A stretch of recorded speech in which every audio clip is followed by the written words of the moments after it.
গতকালকের ভিডিওতে ইরান আমেরিকার যুদ্ধের প্রভাব নিয়ে আলোচনা করেছিলাম এবং বলেছিলাম যে এই রাত্রে আরো বড় কোনো নিউজ চলে আসে নেগেটিভ, তাহলে কিন্তু আপনারা 23,784 লেভেলটাকেও ব্রেক করতে দেখবেন এবং এর তলাতেই হয়তো বড় সড়ো গ্যাপ ডাউন হয়ে যাবে এবং বাজার তলার দিকের জন্য ফ্রি ফলের মতন পড়তে থাকবে।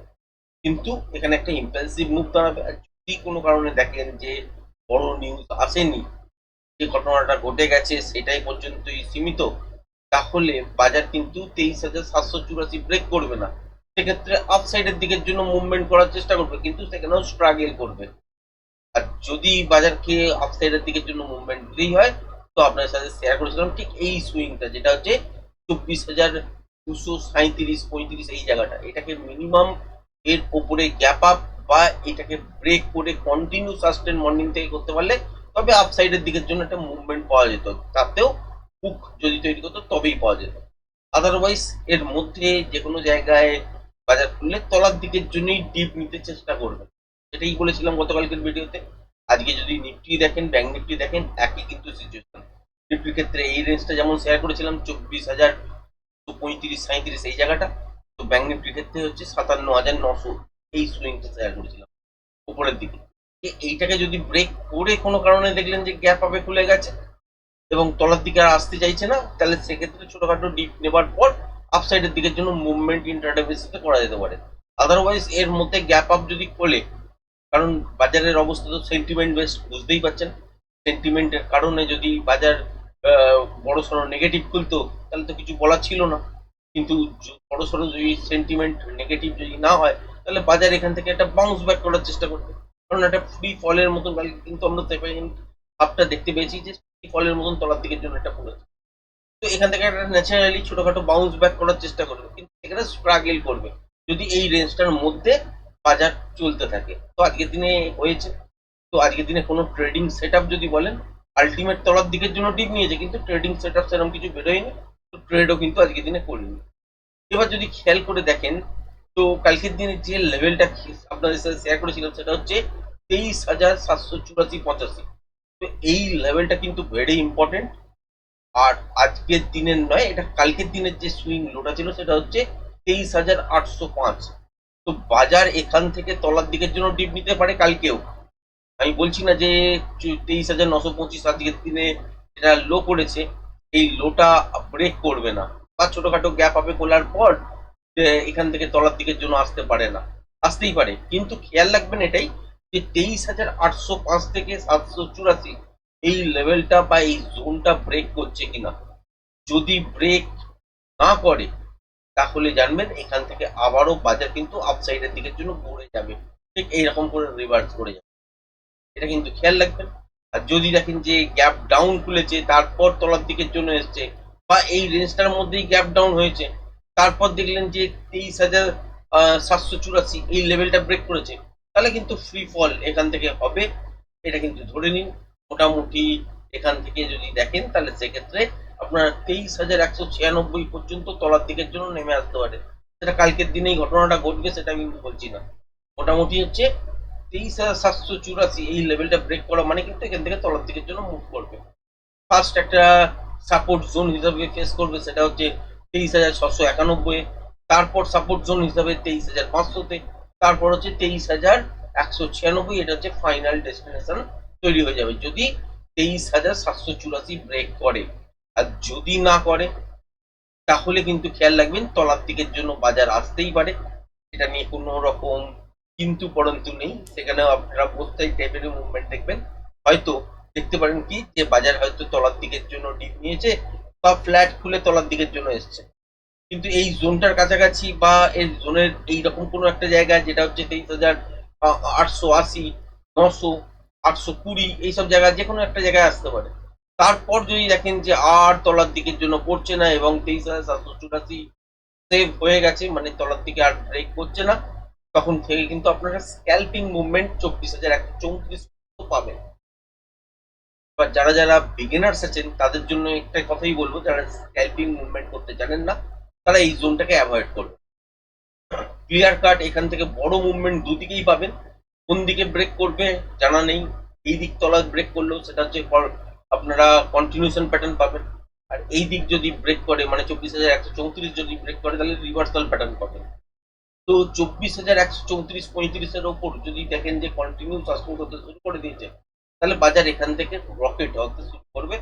এবং আগের যে আপনারা সুইং হাই দেখেছেন 24,490, সেটা তো একটা ছোটখাটো রেজিস্ট্যান্স হিসেবে কাজ করবেই। তার আগে এই যে সুইংটা দেখেছেন যেটা হচ্ছে 24,300-তে, তো এটাও একটা রেজিস্ট্যান্স হিসেবে কাজ করবে। কিন্তু এগুলো ছোট ছোট রেজিস্ট্যান্স। মেজর রেজিস্ট্যান্স হচ্ছে 24,600, এইখানে একটা ফেস করবে, তারপরে কিন্তু ওখান থেকে আপসাইডের দিকের জন্য মুভমেন্ট হবে, যেটা আওয়ারলি টাইম ফ্রেম বা ডেইলি টাইম ফ্রেম হিসেবে আপনার সাথে ড্র করা ছিল। অলরেডি দেখিয়েওছি, বারবার দেখিয়েছি এবং 2 সপ্তাহ ধরে দেখাচ্ছি। তো এই জায়গাটা মেকআপ হবে।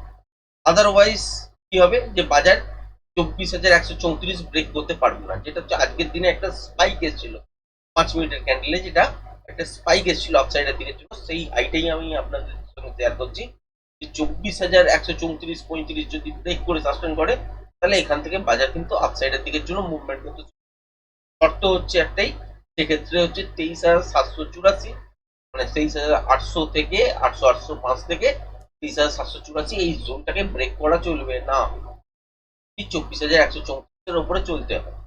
আর যদি তলার দিকে 23,784 কে দেখেন যে ব্রেক করে দিয়েছে, তাহলে কিন্তু শর্ত কি ওপরের দিকেই 34,134 কোনো কারণেই ব্রেক করবে না। এই হচ্ছে ব্যাপার। এর মধ্যে এবার বাজারের মধ্যে পজিটিভ নিউজ, নেগেটিভ নিউজ সব সময়তেই চলে, কিন্তু পরিস্থিতিতে কিরকম নিউজ আসবে কেউ জানে না। দেখলেন হয়তো মাঝরাত্রিরে এলো, তখন কিছু করার নেই, কিন্তু এই জন্যই জিনিসটাকে শেয়ার করলাম যে যেদিকেই ব্রেক করুক না কেন সেদিকে বড় মুভমেন্ট কিন্তু আপনারা দেখবেন। এবং আরেকটা কথা আপনাদের সাথে শেয়ার করে দিই, সেটা হচ্ছে বাজারে এখান থেকে যে তলার দিকের জন্য ডিপ নেবে, কখনো উপরের দিকের জন্য বাউন্স নেবে, কিন্তু এই যে জোনটা আছে 23,784-805, এই যে জোনটা দেখতে পাচ্ছেন, এখান থেকে উপরের দিকে যদি 24,134-35 ধরেন, এটা হচ্ছে স্ক্যাল্পিং এর জোন। এখানে খুব ফাস্ট ট্রেড করতে হয়, যারা স্ক্যাল্পিং ট্রেড করতে জানেন না তাদের জন্য এটা নো ট্রেডিং জোন। এই রেঞ্জটাকে প্রপার ব্রেক করতে দিন, তারপরে কিন্তু আপনারা দেখবেন এই 24,134 ব্রেক করলে 24,600 দেখবেন, তারপরেও কিন্তু আপসাইডের দিকের জন্য মুভমেন্ট দেখবেন।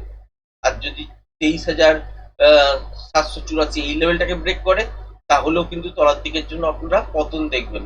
এবং সেগুলো স্টেপ স্টেপে আপনাদের সাথে শেয়ার করলাম।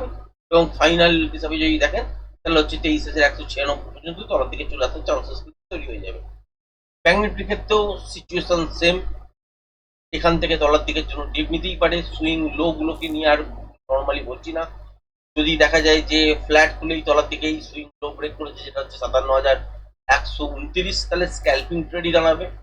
এবং এই সুইংটাকেও খেয়াল রাখবেন, যেটা হচ্ছে 57,051, তো এই লেভেলটাকেও ব্রেক করা জরুরি, তারপর থেকে স্ক্যাল্পিং মুভমেন্ট দাঁড়াবে এবং সেটা তলার দিকে আসতেই পারে, কিন্তু খেয়াল রাখবেন 56,550 এই জায়গাটা ব্রেক করছে কিনা। যদি ব্রেক না করে, তাহলে কোনো একটা জায়গা থেকে এই জোনটার মধ্যে কোনো একটা জায়গা থেকে উপরের দিকের জন্য ঘুরতে বাজার শুরু করতে পারে, এবং সেক্ষেত্রে আবারও আপনার স্ক্যাল্পিং মুভমেন্ট 57,464 পর্যন্তই পাবেন।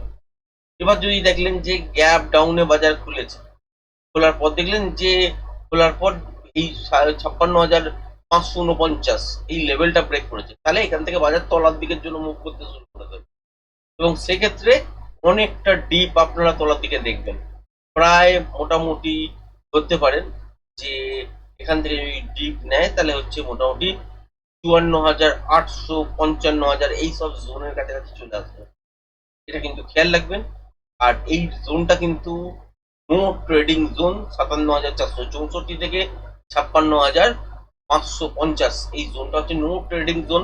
যারা একমাত্র স্ক্যাল্পিং ট্রেড করতে জানেন বা ইন্টারনেটটা শিখেছেন, টেকনিক্যাল অনুযায়ী কাজ করতে পারেন, তারাই একমাত্র এখানে ট্রেড করতে পারেন। যদি দেখা যায় যে উপরের দিকে কালকের দিনও এইসব জায়গায় খুলেছে কিন্তু স্ট্রাগল করছে, 57,464 ব্রেক করতে পারছে না, তাহলে সেক্ষেত্রে লুপ তৈরি করার পর তলার থেকে ইন্টারনেটে সুইং লো ব্রেক করলেই শর্টের অ্যাটেম্প করা যায়। এবং এই সুইং লো গুলোকে খেয়াল রাখতে হয় মোমেন্টাম লস হচ্ছে কিনা, যদি না লস হয় তাহলে হোল্ড করতে হয়, এবং ঠিক এই লেভেলটার কাছাকাছি যতক্ষণ পর্যন্ত মোমেন্টাম থাকবে ততক্ষণ পর্যন্ত পজিশনটাকে হোল্ড করা উচিত, তারপরে কিন্তু স্কোয়ার আপ করে দেওয়া উচিত। তারপর ফাইনালি এই লেভেলটাকে যদি ব্রেক করে তারপরে আবার নতুন ট্রেড করা উচিত। আদারওয়াইজ এসব জায়গা থেকে ওঠার সম্ভাবনা কিন্তু আবারও থাকবে, এটা কিন্তু খেয়াল রাখবেন। বা তলার দিকে দেখলেন যে গ্যাপ ডাউনের সঙ্গে করলো কিন্তু 56,550 ব্রেক করলো না, তাহলে এখান থেকে কি হবে যে বাজার আপসাইডের দিকে ডাউন সাইডের দিকের জন্য ট্রিকি নয়েজ সৃষ্টি করবে। তো সেক্ষেত্রে দেখবেন যে সুইং লো গুলো ব্রেক করতে চাইছে না এবং swing high half an order break করবে, সেক্ষেত্রে তখন আপসাইডের দিকের জন্য স্ক্যালপিং ট্রেড দাঁড়াবে। এই জোনটা হচ্ছে এইরকম। আদারওয়াইজ যারা যারা জানেন না টেকনিক্যালটা সেকেন্ডলি প্রপার ওয়েতে, তারা 57,464 থেকে 56,550 এই জোনটা অ্যাভয়েড করুন। তলার দিকে ব্রেক করলে শর্ট, আর উপরের দিকে ব্রেক করলে কিন্তু লং। এই হিসাবেই কিন্তু চলবে কালকের দিনে। এবং বোথ সাইড টাইপের মুভমেন্ট হতে পারে, এই রেঞ্জটার মধ্যেও হতে পারে। মানে তলার দিকের জন্য একবার দেখলেন এই জোনটা হয়তো ব্রেক করলো না, এর আশপাশে এলো, এখান থেকে দেখলেন আবারও কোনো রকম ইন্টারডে বেসিসে রিভার্সাল প্যাটার্ন তৈরি হলো, সেই ক্ষেত্রে আপসাইডের দিকের জন্য মুভমেন্ট। নিফটির ক্ষেত্রে তাই হতে পারে, ফ্ল্যাট খুললো তলার দিকের জন্য ডিপ নিল, দেখলেন যে 23,805 থেকে 23,784-85 তার কাছাকাছি হয়তো এলো, কিন্তু এটাকে ব্রেক করতে পারলো না, রিভার্সাল প্যাটার্ন তৈরি হলো, এখান থেকে আবার উপরের দিকের জন্য মুভ করতে হলো। তাহলে বোথ সাইড মুভমেন্ট হবারও চান্স থাকবে। আর এই জোনটার মধ্যে যতক্ষণ আছে ততক্ষণ কিন্তু খুব ভালো ট্রেডিং সেটআপ দাঁড়াবে না।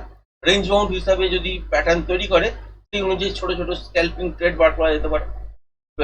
বড় মুভমেন্ট বলুন বা বড় পয়েন্ট বলুন, এটা আপনারা তখনই পাবেন এই রেঞ্জ গুলো যখন ব্রেক করে চলবে, সেটা উপরের দিকেই চলুক বা তলার দিকেই। তো আজকের ভিডিওটা এই পর্যন্ত রাখলাম, ডিটেলস শেয়ার করলাম। যদি ভালো লেগে থাকে তাহলে অবশ্যই চ্যানেলটাকে অবশ্যই শেয়ার সাবস্ক্রাইব করবেন। ধন্যবাদ।